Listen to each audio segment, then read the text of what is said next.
Bah alors Mathieu, pour commencer, est-ce que tu peux nous raconter ton histoire et voilà, nous dire tout à ce qui t'a amené à tenter l'aventure septembre 2024? Moi, mon histoire, elle a commencé à 4 ans. À 4 ans, je suis devenu paraplégique.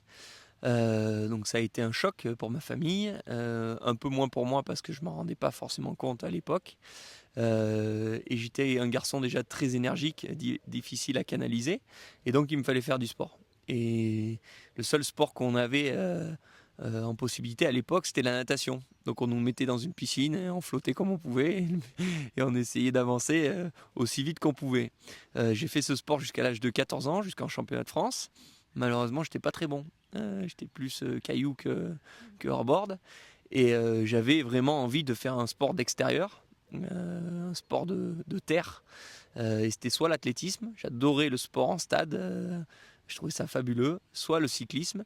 Et je me suis orienté sur le cyclisme parce que j'ai pu le pratiquer avec mon frère, mon père, en famille, sur des week-ends. Ça a démarré comme ça.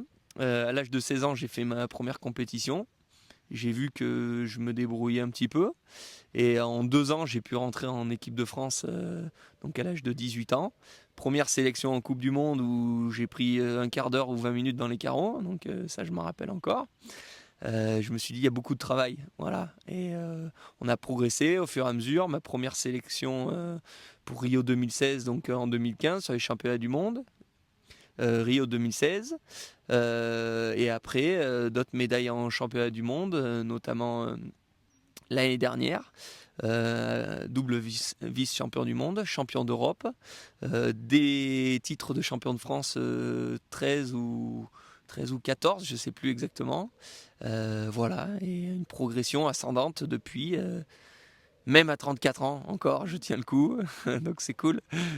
Voilà. Bon, bah, du coup, on comprend qu'effectivement, tu t'es plutôt visiblement orienté vers le handbike. Est-ce que tu peux nous en dire un peu plus sur cette discipline? Oui, le handbike, c'est un sport qui est pas très vieux en réalité. C'est né dans les années 90, donc c'est pas très vieux. C'est le cyclisme pour les personnes en handicap fauteuil. Ça va de la tétraplégie en passant par la paraplégie et même à l'amputation dans certaines catégories. En fait, c'est du vélo, hein. C'est purement du vélo et on a adapté la pratique du vélo avec les bras en réalité. Le vélo, ça se fait avec les jambes et nous, on le fait avec les bras. Donc, on est sur un vélo couché. C'est très aérodynamique et on pédale avec les bras, donc c'est-à-dire devant nous, on a le pédalier et qui est également la direction. C'est-à-dire que sur notre fourche, il y a le pédalier et on peut tourner en l'inclinant de droite à gauche. Ça a 3 roues, 2 roues à l'arrière, une roue à l'avant. Et c'est plutôt très rapide sur le plat, très rapide en descente. Et c'est plus compliqué en bosse parce que forcément il faut se propulser à la force des bras, donc c'est plus difficile. Ouais. Et sur route uniquement. Et sur route uniquement, même si voilà, on aimerait bien qu'il y ait des épreuves sur piste. Est-ce qu'il y a plusieurs types de handbikers? Je sais que par exemple au tennis, tu vas avoir les contreurs. Voilà, toi, t'es quel type de handbiker? Oui, il y a plusieurs profils de coureurs. Déjà par le gabarit, on retrouve les mêmes stratégies que dans le cyclisme, c'est-à-dire on va retrouver des sprinteurs, on va retrouver des rouleurs, on va retrouver des grimpeurs, des punchers. Voilà, moi je suis plutôt aujourd'hui un rouleur avec un sprint long, donc j'essaye de ne pas arriver dans les derniers mètres, j'essaye de m'échapper avant et s'il faut vraiment finir la course sur une ligne d'arrivée, je le fais. Bon, je suis pas le plus fort là-dedans. Voilà, je suis plutôt un rouleur et j'essaye de partir tout seul devant en échappée. Plutôt un gabarit assez lourd par rapport aux autres. Donc effectivement, quand la route s'élève, ça devient plus compliqué pour moi. Mais je m'en sors. Aujourd'hui, je m'en sors. On voit à ton parcours effectivement que tu es quelqu'un de super résilient et déterminé. Où est-ce que tu puises voilà, toute cette énergie? C'est quoi tes sources de motivation au quotidien? Je crois que ma première source de motivation, c'est que je suis un insatisfait. Je suis quelqu'un qui voit toujours le côté qui manque. Et c'est pas bien, et c'est bien. C'est ce qui me pousse aussi à aller vers la perfection ou vers le perfectionnisme. Euh, L'envie de toujours bien faire.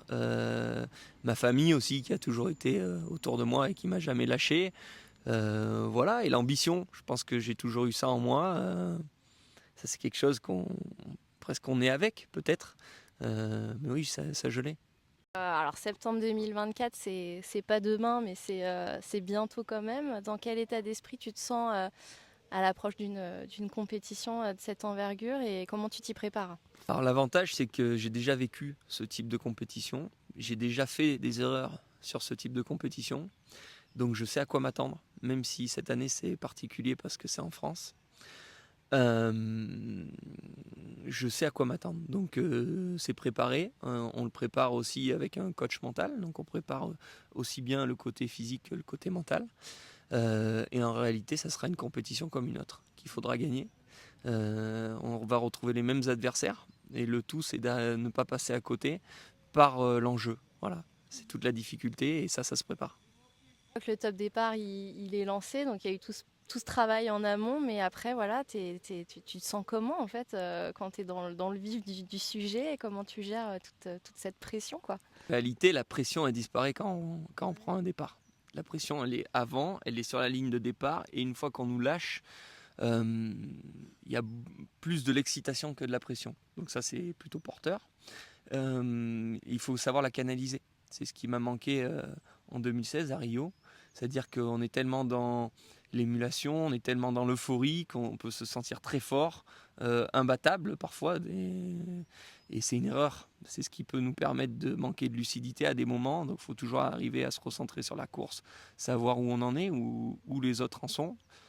Toujours pouvoir évaluer son environnement, c'est hyper important. Mais profiter de l'instant aussi. Il faudra accepter que il y ait notre famille sur le bord, il y ait de l'émulation, il y ait des drapeaux. Forcément, ça va nous booster aussi. Mais ne pas se faire manger aussi par ça. Voilà. Si je suis un peu la chronologie, comment tu te sens en général après une compétition comme ça? Comment tu gères la récupération? Est-ce que tu enchaînes tout de suite sur un autre projet ou La difficulté là, sur ce type de compétition, ça va être d'enchaîner les courses. C'est-à-dire qu'il va falloir rester concentré. Il y a 3 courses, 3 moments de compétition qui succèdent. Hein, et les 2 premières courses sont une journée après l'autre. La dernière course aura une journée de coupure. Mais s'il y a résultat, il faut ne pas rebaisser de motivation ou d'engagement. Ça pourrait être une source de libération, parce que lorsqu'on décroche une première médaille, ça peut être une source de motivation. S'il n'y en a pas, il faut aussi arriver à se remobiliser. Donc ça, c'est un travail aussi. Il faut attendre la fin des 3 compétitions pour pouvoir souffler, faire la fête et passer à autre chose. Ce qui sera dur peut-être, c'est d'aller au championnat du monde derrière, où effectivement il y aura 2 semaines d'intervalle et on va vivre plein de choses. Et ça va être dur peut-être à ce moment-là de se remobiliser, sachant que pour moi, c'est pas l'objectif principal, donc c'est moins grave. Euh, donc ouais, cette période-là sera peut-être plus difficile. Ok. Est-ce que tu peux nous dire un petit peu voilà, ce que septembre 2024 ça représente pour toi? Quel objectif tu t'es fixé? L'objectif, c'est toujours le même. Une course, une médaille d'or. Donc 3 courses, 3 médailles d'or. C'est assez simple. Maintenant, ça, c'est l'objectif suprême. On verra la réalité des choses. Donc voilà, pour moi, c'est très clair, c'est très simple.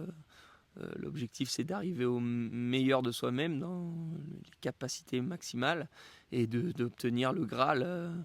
Donc le titre dans chacune des disciplines, contre-la-montre, course en ligne et épreuve par équipe. Voilà, l'épreuve par équipe, je maîtrise moins parce que c'est le résultat de 3. Mais je sais qu'on a une équipe qui peut être très forte et qui peut aussi chercher la médaille d'or. Donc, yes, pourquoi pas quoi. Bah écoute, on te souhaite le Graal, l'or dans les 3 et puis on est à fond derrière toi. On te souhaite le meilleur.